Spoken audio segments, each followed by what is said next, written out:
IPS D Roopa ಅವರು ಪ್ರಸ್ತುತ IGP ಆಗಿ ಇಂಟರ್ನಲ್ ಸೆಕ್ಯೂರಿಟಿ ಬ್ಯಾಂಗ್ಳೂರಲ್ಲಿ ಕರ್ತವ್ಯ ನಿರ್ವಹಿಸ್ತಾ ಇದ್ದಾರೆ.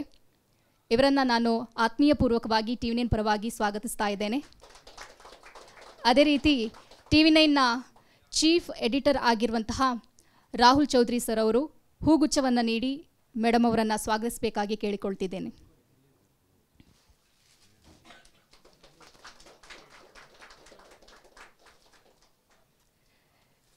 ಎಲ್ಲರಿಗೂ ಅಂತಾರಾಷ್ಟ್ರೀಯ ಮಹಿಳಾ ದಿನಾಚರಣೆಯ ಶುಭಾಶಯಗಳು. ಈ ಕಾರ್ಯಕ್ರಮದ ವೇದಿಕೆಯಲ್ಲಿ ಉಪಸ್ಥಿತರಿರುವ TV9 ಮುಖ್ಯಸ್ಥರಾದ ಶ್ರೀ ರಾಹುಲ್ ಚೌಧರಿ ಅವರೇ, ಆತ್ಮೀಯರಾದ ಕ್ರೈಮ್ ರಿಪೋರ್ಟರ್, ಈಗ ಬಹುಶಃ ಕ್ರೈಮ್ ರಿಪೋರ್ಟಿಂಗ್ ಹೆಡ್ ಕಿರಣ್ ಅವರೇ, ರೆಹಮತ್ ತರೀಕೆರೆ ಅವರೇ, ಎಲ್ಲ Rehman Tarikere, Hassan, sorry, anyway you are very famous. ಇಲ್ಲಿ ನೆರೆದಿರುವ ಎಲ್ಲ TV9 ಟೀಮ್ನ ಎಲ್ಲ ಸದಸ್ಯರೇ, ಆಹ್ವಾನಿತರೇ, ಮಹಿಳೆಯರೇ, ಹಾಗೂ ಅವ್ರು ಹೇಳ್ದಾಗೆ ಮಹಿಳೆಯರ ಬೆನ್ನೆಲುಬಿಗೆ ನಿಂತಂಥ ಪುರುಷರೇ, ತುಂಬ ಖುಷಿ ಅನಿಸುತ್ತೆ. ಇವತ್ತು TV9 ಬಹುಶಃ ಈಗ ಹೊಸ ಟ್ರೆಂಡ್, ಎಲ್ಲ ಆಫೀಸ್ಗಳಲ್ಲೂ ಅಂತಾರಾಷ್ಟ್ರೀಯ ಮಹಿಳಾ ದಿನಾಚರಣೆ ನಡೀತಾ ಇರೋದೇ ಒಂದು ಹೆಮ್ಮೆಯ ವಿಷಯ. ಅಂದರೆ ಮಹಿಳೆಯರು ಹಾಗೂ ಅವರ ಎಂಪವರ್ಮೆಂಟ್ ಬಗ್ಗೆ ಒಂದು ಚಿಂತನೆ ಎಲ್ಲೋ ಒಂದು ಕಡೆ ಇದೆ ಅಂತ ಇದು ತೋರಿಸ್ತದೆ. I have not kept my speech any structured ಮ್ಯಾನರಲ್ಲಂತೂ ಇಟ್ಟಿಲ್ಲ. ಜಸ್ಟ್ ಹಾಗೆ I go in a very unstructured manner. ಬಹಳಷ್ಟು ಬಾರಿ ಈಗ ನೀವು ಕೂತಿದ್ದೀರಿ ಇಲ್ಲಿ ಅಂದಮೇಲೆ ನೀವು ನಿಮ್ಮ ಮಟ್ಟದಲ್ಲಿ ಒಂದು ಮಟ್ಟದಲ್ಲಿ ಸಾಧಕರೇ. ಈ ಸಾಧನೆ ಮಾಡುವಾಗ, ಅಂದರೆ ಇಲ್ಲಿ ತನಕನೂ ಬರೋವಾಗ ಬಹಳಷ್ಟು ಅಡೆತಡೆಗಳನ್ನು ನೀವು ಕಂಡಿರ್ತೀರ. ಒಂದೇ ರೀತಿ ಅಲ್ಲದೆ ಇರ್ಬೋದು, ಬಟ್ ಫಾರ್ ಎಕ್ಸಾಂಪಲ್ ಈಗ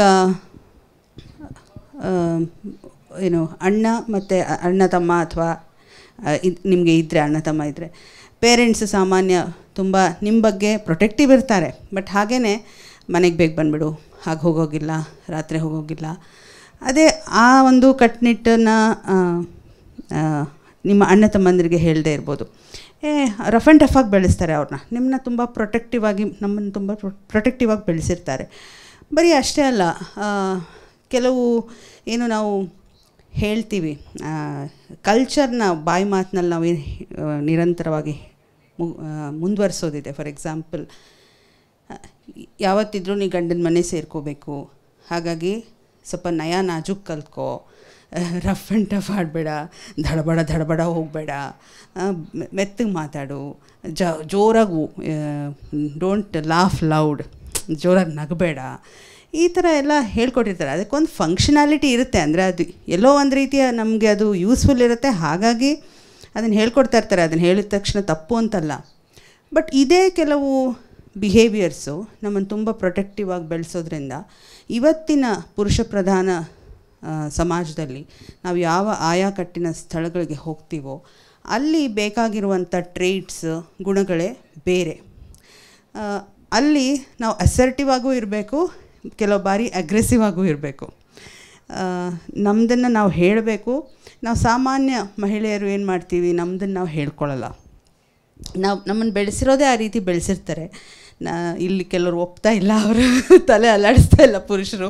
ಕೆಲವು ಸತಿ ಕಾರ್ಪೊರೇಟ್ ವರ್ಲ್ಡಲ್ಲಿರ್ಬೋದು, ಅಥವಾ ಈವನ್ ಆಫೀಸರ್ಸ್ ಪೈಕಿನೇ ಇರ್ಬೋದು, ಅಥವಾ ಎಲ್ಲ ಕಡೆನೂ ಇರ್ತದೆ ಅದು.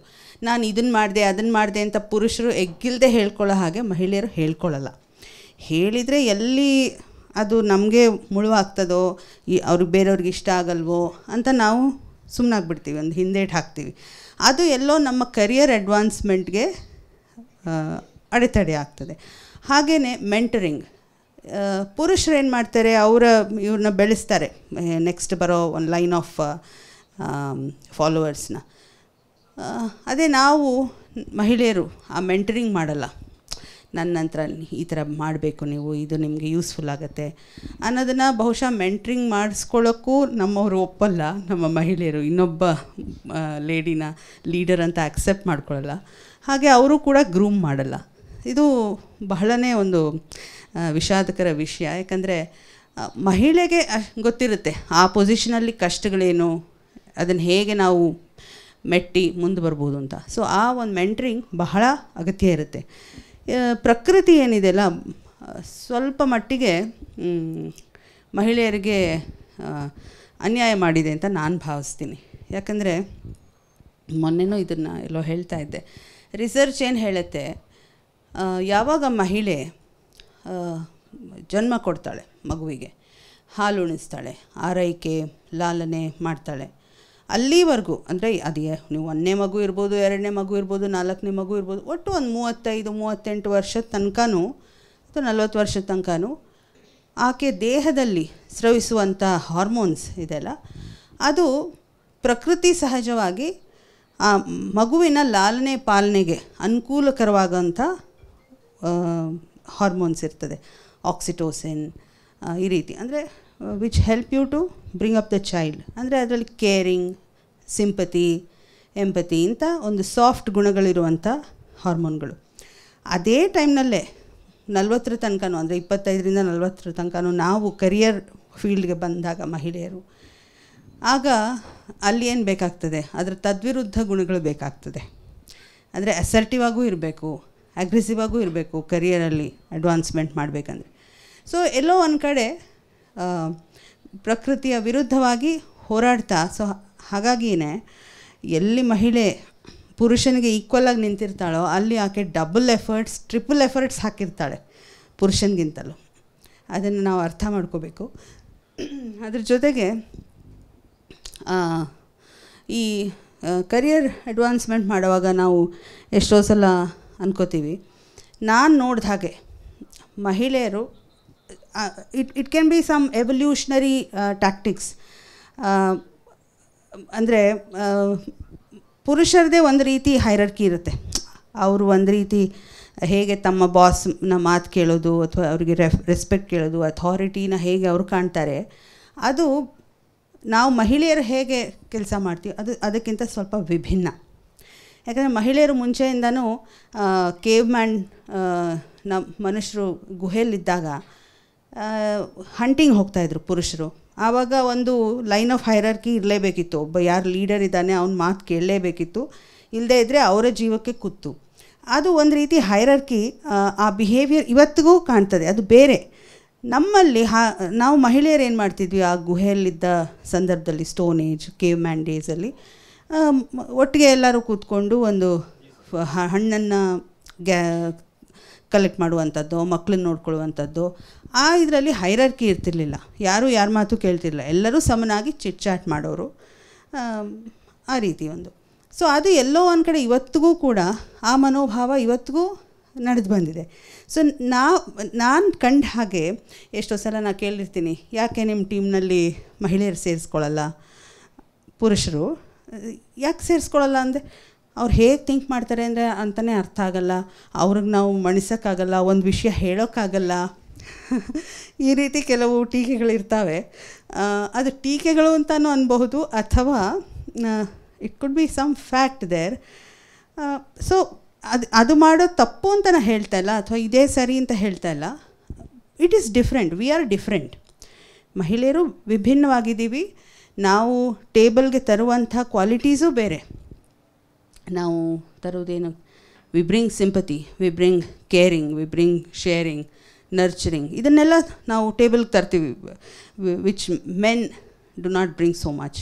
ಸೊ ಅದು ಎಲ್ಲೋ ಒಂದು ಕಡೆ ಯೂಸ್ ಆಗ್ತಾ ಇಲ್ಲ. ಯಾಕಂದರೆ men who are still in the deciding positions, they are not able to recognise, ಇದು ಯೂಸ್ಫುಲ್ ಇದೆ ಅಂತ. ಫಾರ್ ಎಕ್ಸಾಂಪಲ್, ತುಂಬ ಹಿಂದೆ ನಾನು ಒಂದು ಡಿಸ್ಟ್ರಿಕ್ಟ್ ಹೆಡ್ ಆಗಿದ್ದಾಗ ಒಬ್ಬ ಹಾರ್ಡೆಂಡ್ ಕ್ರಿಮಿನಲ್ ಒಂದು 2-3 ಮರ್ಡರ್ ಮಾಡಿದವನ್ನ ಹಿಡ್ಕೊಂಡು ಬಂದರು ಸ್ಟೇಷನ್ಗೆ. ಆಮೇಲೆ ನಂಗೆ ಇನ್ಫಾರ್ಮ್ ಮಾಡಿದರು ಸಿಕ್ಕಿದ್ದಾನೆ ಅಂತ. ಸರಿ ಅಂತ ನಾನು ವಿಸಿಟ್ಗೆ ಹೋದೆ.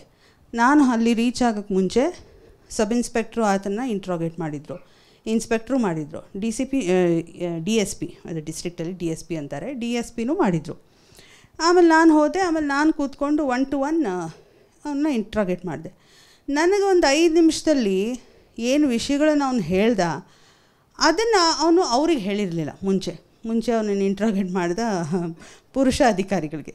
ಸೊ ನಾನು ಕೇಳಿದೆ, ನಿಮ್ಗೆ ಇದೆಲ್ಲ ಈ ವಿಷಯ ಹೇಳಿಲ್ವಾ ಅಂತ. ಒಂದೆರಡು ಆಯಕಟ್ಟಿನ ವಿಷಯಗಳಿತ್ತು, ಇಂಪಾರ್ಟೆಂಟ್ ವಿಷಯಗಳು. ಹೇಳಿಲ್ವಾ ಅಂತ ಕೇಳಿದೆ. ಇಲ್ಲ ಮೇಡಮ್, ಸ್ವಲ್ಪ ಡೀಟೇಲಾಗಿ ಮಾಡ್ತೀವಿ ಆಮೇಲೆ ಅಂತ ಅಂದರು.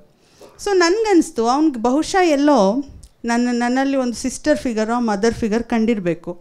ಸೊ ಅವನು ಒಂದು ಹೇಳ್ಕೊಳ್ಳೋ ರೀತಿಯಲ್ಲಿ ಅವನು ಹೇಳಿಬಿಟ್ಟ ಒಂದು ಕೆಲವು ವಿಷಯಗಳನ್ನು. ಸೊ ನನಗನ್ನಿಸ್ತು ಈ ಒಂದು ಏನು ಆಯಾಮ ಇದೆಯಲ್ಲ, ಇದನ್ನು ನಾವು ರೆಕಗ್ನೈಸೇ ಮಾಡಿಲ್ಲ. ಅಂದರೆ ಮಹಿಳಾ ಅಧಿಕಾರಿಗಳು ಚೆನ್ನಾಗಿ ಇಂಟ್ರೋಗೇಟ್ ಮಾಡ್ಬೋದು, ಅಥವಾ ಇಂಟೆಲಿಜೆನ್ಸ್ ಕಲೆಕ್ಷನಲ್ಲೂ ಕೂಡ they are good at intelligence collection. ನಮ್ಮ ಸ್ಟೇಟ್ ಇಂಟೆಲಿಜೆನ್ಸ್ ಆಗಲಿ ಇದರಾಗಲಿ ಜಾಸ್ತಿ ಮಹಿಳಾ ಅಧಿಕಾರಿಗಳು ಇಲ್ಲ, ಅಥವಾ ಇದ್ರೂ ಅವರಿಗೆ ಇಂಪಾರ್ಟೆಂಟ್ ಇದನ್ನು ಕೊಡೋಲ್ಲ, ಏನು ಅಸೈನ್ಮೆಂಟ್ಸ್ ಕೊಡೋಲ್ಲ. ಸೊ ಇದು ರೆಕಗ್ನೈಸ್ ಆಗಬೇಕು.